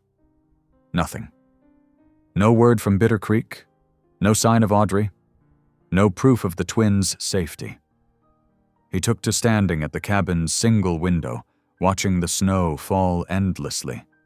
Sometimes he imagined he saw figures moving through the white curtain, a woman carrying 2 small bundles, struggling against the wind. But they always dissolved into shadow and snow. "I killed her," he told the preacher one particularly dark evening, "as surely as if I'd shot her myself, sent her out there alone in winter with 2 newborns to care for." "You don't know that," Reverend Walsh argued. "She knew the risks. She chose to go. Because I let her. Because I was too weak to do my duty." Waylon's voice cracked. "Those babies were my responsibility. That promise was mine to keep. Instead, I laid it on her shoulders and watched her walk away into the snow." The preacher had no answer for such guilt. He could only pray, though his own faith felt thin against the weight of 3 months' silence. As February drew to a close, Marshal Cole made one final visit to the cabin. He carried official papers, his badge gleaming coldly in the winter light. "Time's running out, Pike," he said without preamble. "Either produce proof of legal guardianship for those twins, or prepare to surrender your land. The territory won't harbor child thieves." "I'm no thief," Waylon ground out, "and neither is Audrey Mae Carter." "Then where is she?" The marshal's voice held genuine curiosity beneath its official tone. "Where are the babies? Where's your proof?" The questions echoed in the cabin's empty silence. Outside, snow continued to fall, burying all traces of the past beneath its clean, white shroud. Somewhere out there, Waylon knew, lay the answer to those questions. But as winter dragged on, and hope grew thin as ice, even his faith began to crack beneath the weight of doubt. The first warm wind of spring whispered through the valley, carrying the promise of thaw. Audrey Mae Carter stood at the agency door, watching ice break free from the creek banks. Her bones ached from months of winter stillness, but her spirit felt lighter than it had in weeks. Inside her coat, pressed close against her heart, lay the precious papers that would secure the twins' future, official documents bearing the territorial seal and the agency clerk's careful signature. "You're certain about traveling now?" Mrs. Alston, the clerk's wife, asked from the doorway. "The passes might still be treacherous." Audrey adjusted the sling holding Samuel against her chest.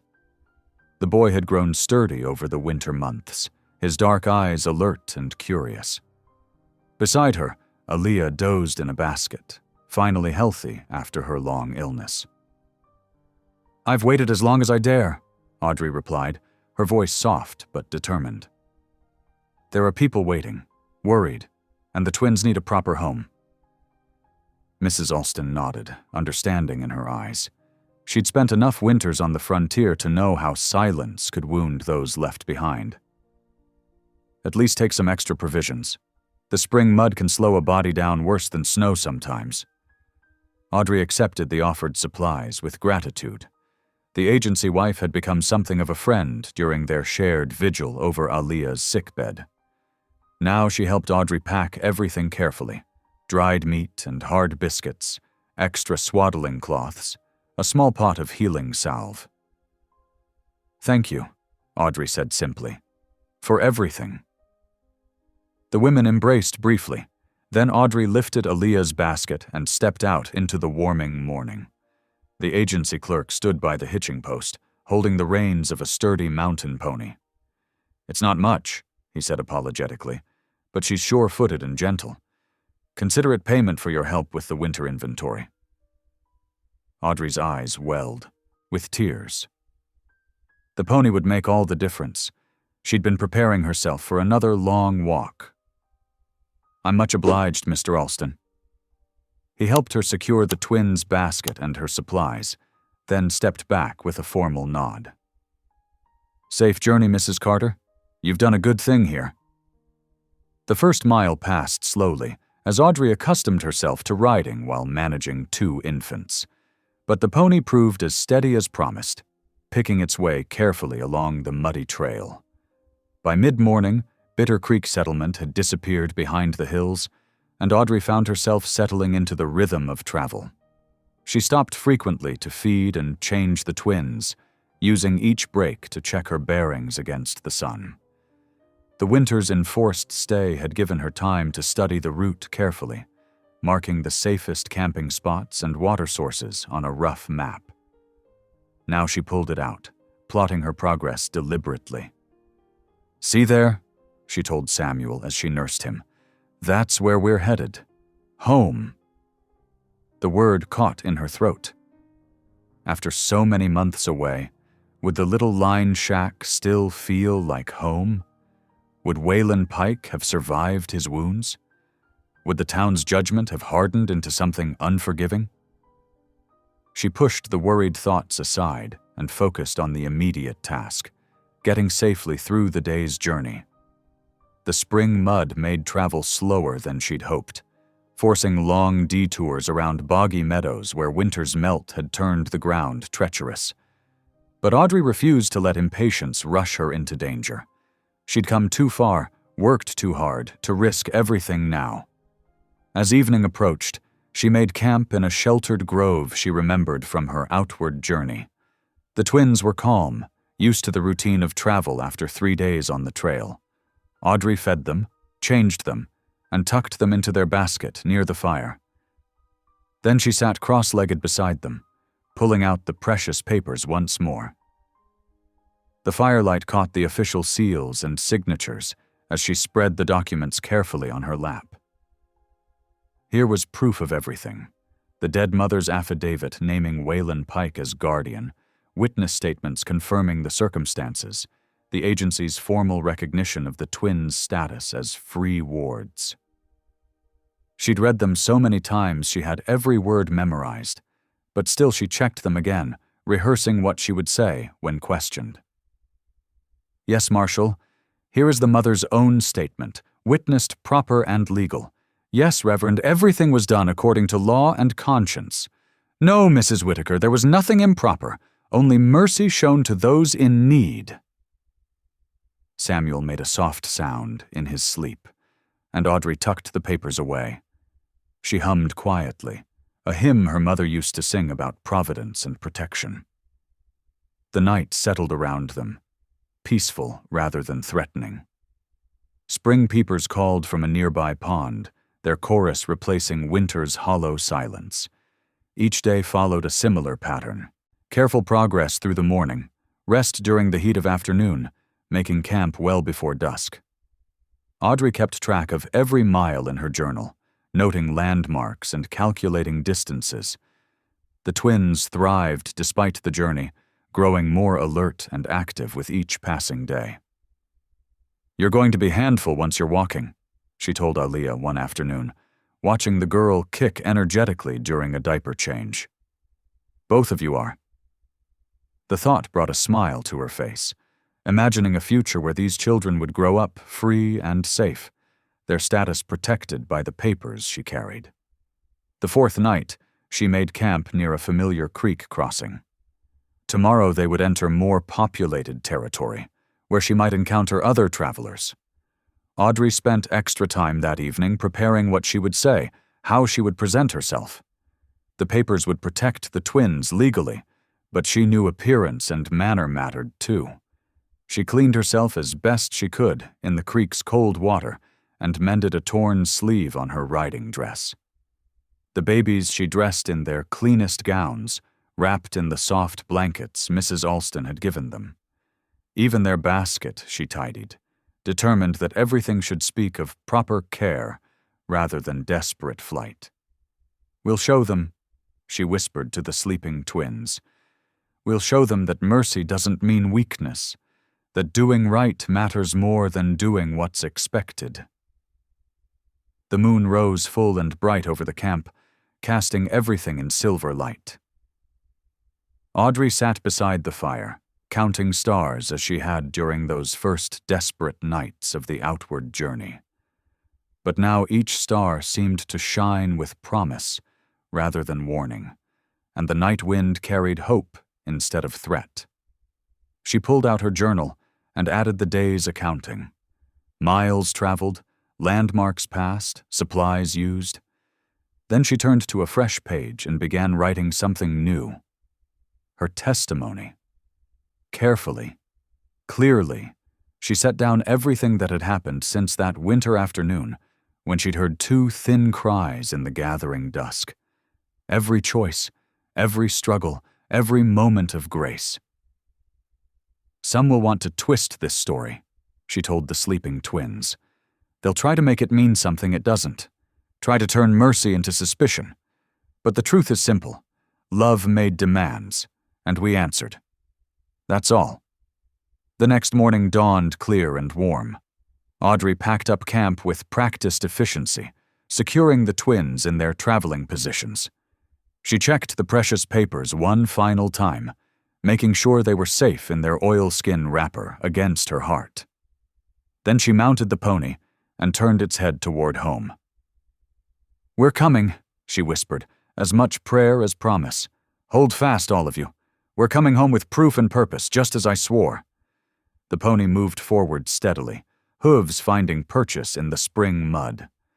Audrey sat straight in the saddle, her wrapped bundles secure against her. Behind them, the sun rose fully into a cloudless sky, warming their backs and casting their shadow ahead. One shadow now, mother and children together, moving deliberately toward whatever waited at the journey's end. She'd left in winter darkness, carrying 2 fragile lives and a desperate promise. Now she returned in spring light, bearing healthy children and ironclad proof of their freedom. The road ahead still held challenges, swollen streams to ford, difficult questions to answer, judgments to face. But Audrey Mae Carter had learned something about herself during the long winter at Bitter Creek. She'd learned that doing right didn't require permission, that mercy made its own justice, that love could be as legal as any paper seal. The morning lengthened into day as they traveled steadily onward. Audrey kept to her careful pace, stopping when needed, checking her bearings often. Each mile brought them closer to home, but she refused to let eagerness override wisdom. The twins deserved to arrive safely, and the papers she carried were too precious to risk. When they stopped for the midday rest, Audrey spread a clean blanket in a patch of spring grass. She laid the twins down, watching them wave their arms at butterflies dancing in the warm air. Samuel caught her finger and held on tight, his grip strong and sure. Aaliyah's laugh bubbled up like clear water over stones. Audrey smiled, her heart full. Whatever waited ahead, this moment was its own kind of proof that mercy bore fruit, that love could thrive even in winter's heart, that doing right was its own reward. She gathered the twins close, breathing in their sweet baby scent, feeling the papers press against her heart beneath her coat. "Almost there," she whispered.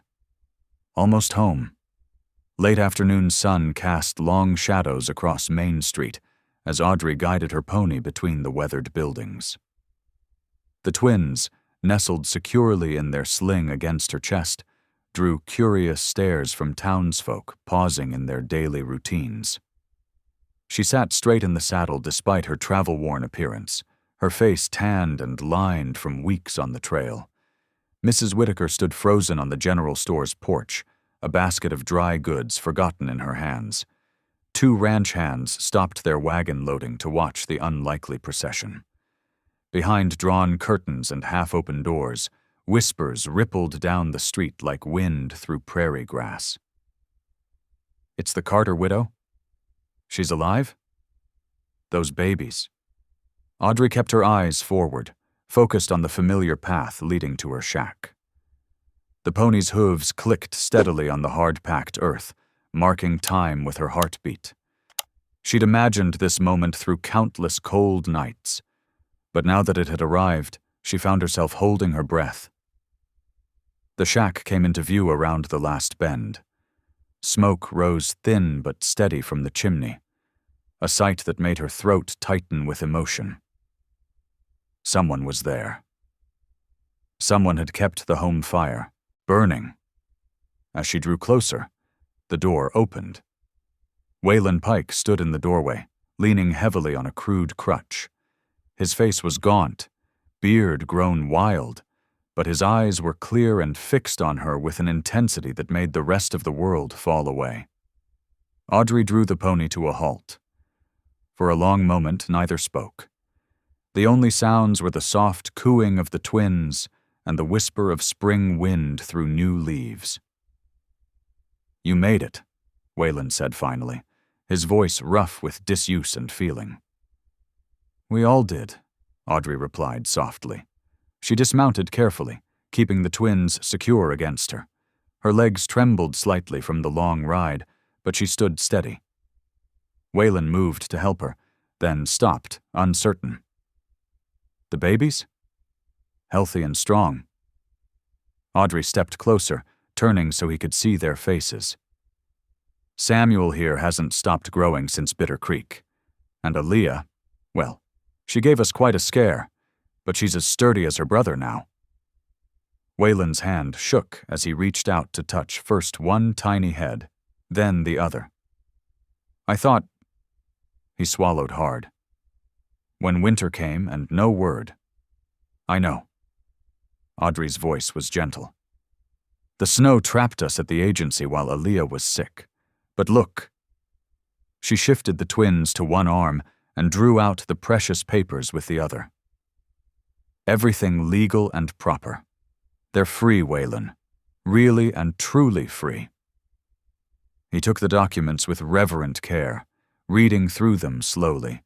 His shoulders began to shake, and Audrey pretended not to notice the tears that fell onto the official seals. "You did it," he whispered. "What I couldn't." "What we did together," Audrey corrected him firmly. "Your promise gave them a chance. I just helped see it through." The twins chose that moment to wake fully, making their hunger known with impressive vigor. The familiar demands broke the spell of solemnity, bringing small smiles to both adult faces. "Best come inside," Audrey said practically. "They'll need feeding, and I reckon you and I have some catching up to do." Waylon nodded, tucking the papers safely into his shirt. He held the door as Audrey carried the twins into the shack. The interior was neat, if sparse, evidence of his careful stewardship in her absence. "The preacher helped some," he explained, catching her glance around. "Brought food when he could, kept the marshal from making trouble about the land claim." Audrey nodded, settling into her old rocking chair with the twins. The familiar creak of wooden runners against floorboards nearly undid her composure. "I'll need to thank him proper," she said, keeping her voice steady. "But first—" She looked up at Waylon. "Tell me how you healed. Tell me everything I missed." They talked through the feeding, through the changing, through the settling of babies into afternoon naps.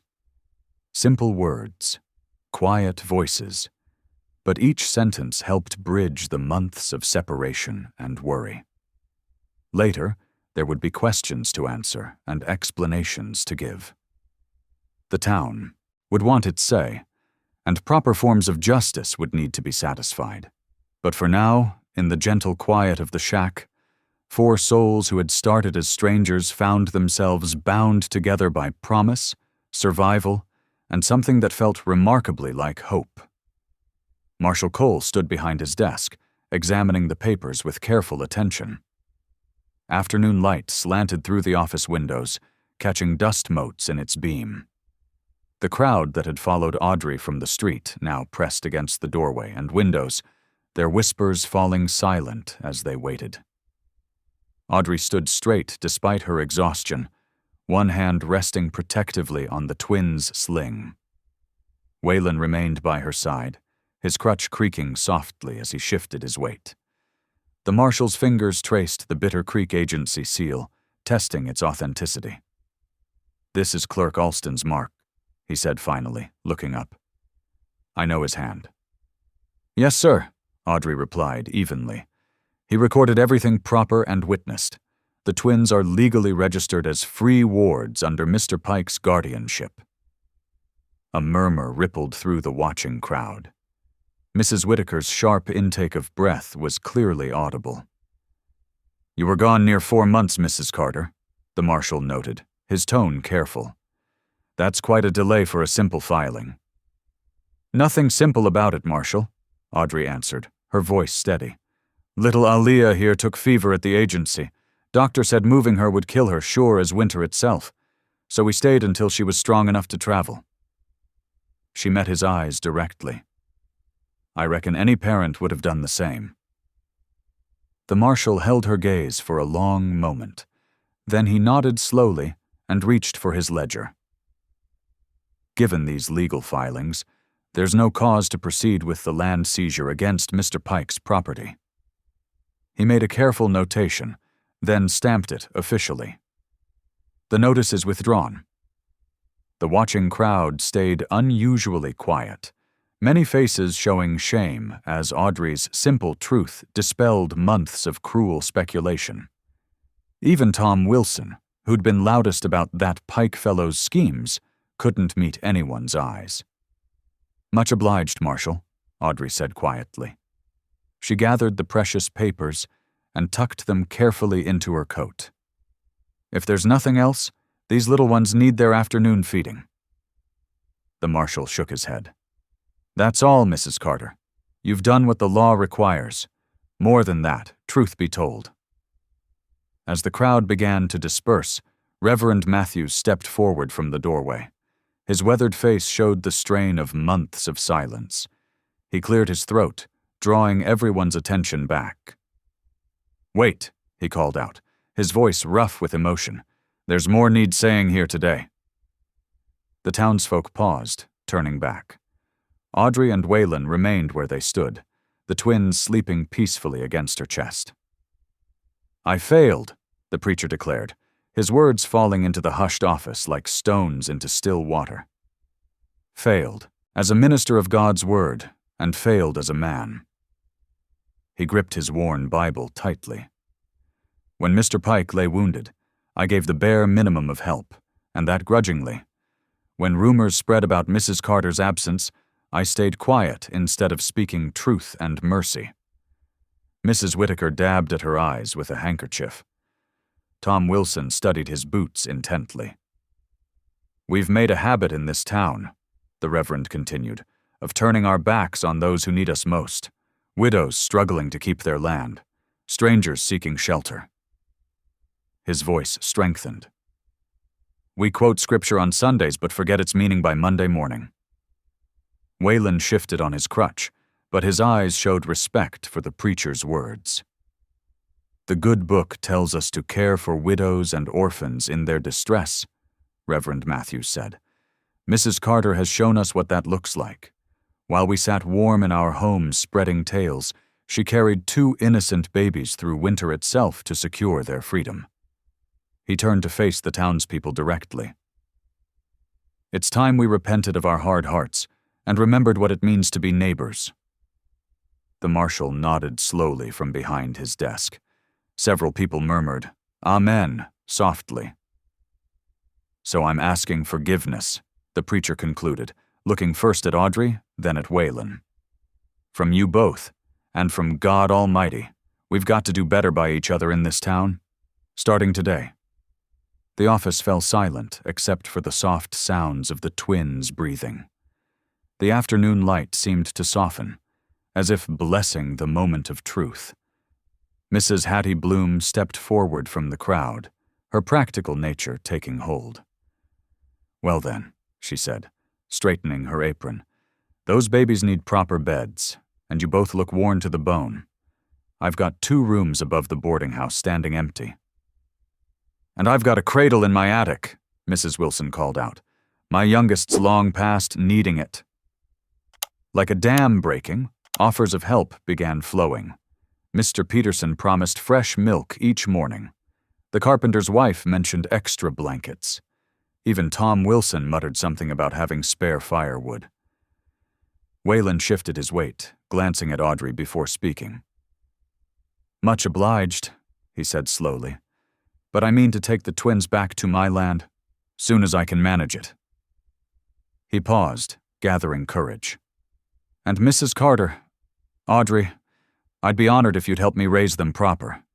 Not as hired help, mind you, but as family." His voice grew stronger.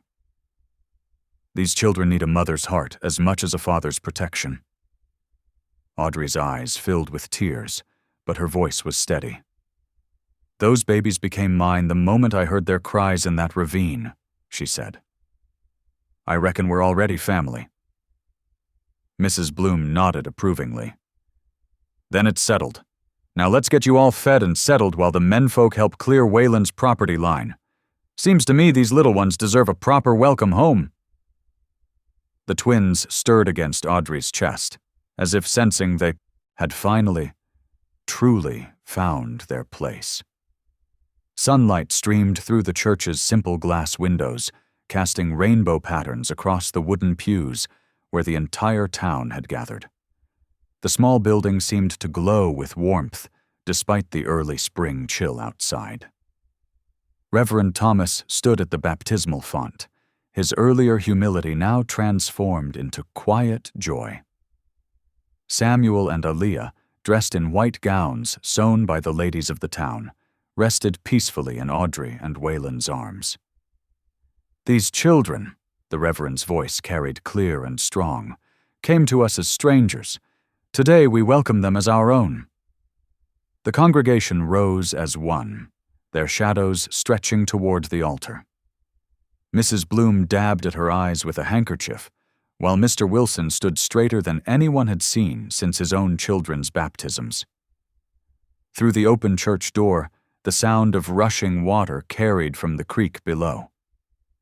Winter's grip had finally released, sending clean snowmelt tumbling over rocks that months ago had been frozen solid. The sound merged with the gentle murmur of prayers and soft coos from the twins. "I baptize you, Samuel Pike," the Reverend spoke, touching water to the boy's forehead. "And you, Aaliyah Pike." The girl's dark eyes opened at the cool touch, but she didn't cry. The congregation's Amen filled the small space as surely as the spring light, a chorus of voices united in welcome rather than whispers of judgment. What had begun with two desperate cries in a ravine now ended in a single voice of celebration. Evening settled softly around Audrey's cabin, the last rays of sun painting the snow-patched ground in gentle orange and pink. Inside, the fire crackled low and steady, casting dancing shadows on the log walls. The warmth wrapped around them like a well-worn quilt. Audrey sat in her rocking chair, its familiar creak keeping time with Aaliyah's peaceful breathing. The little girl's fingers curled around the edge of her blanket, her fever long gone, her cheeks now rosy with health. Across the room, Waylon cradled Samuel against his chest, humming an old trail song barely above a whisper. The wilderness beyond their walls had grown quiet, accepting their presence rather than challenging it. No desperate cries split the dusk now. No wolves circled in the darkness. Even the wind had gentled, brushing past their cabin like a friend's greeting. Audrey gazed at the twins, remembering that first night of terror and choice. The memory felt distant now, like a story someone else had told her. Here, in this moment, survival had transformed into something deeper, into belonging. "They're really home," Waylon said softly, his voice full of wonder. Audrey nodded, feeling the truth of it settle in her heart. The desperate journey that began with two thin cries in the gathering dark had led them here. To this quiet evening, this warm cabin, this family pieced together by mercy and persistence. Peace had finally found them all. Thank you for listening.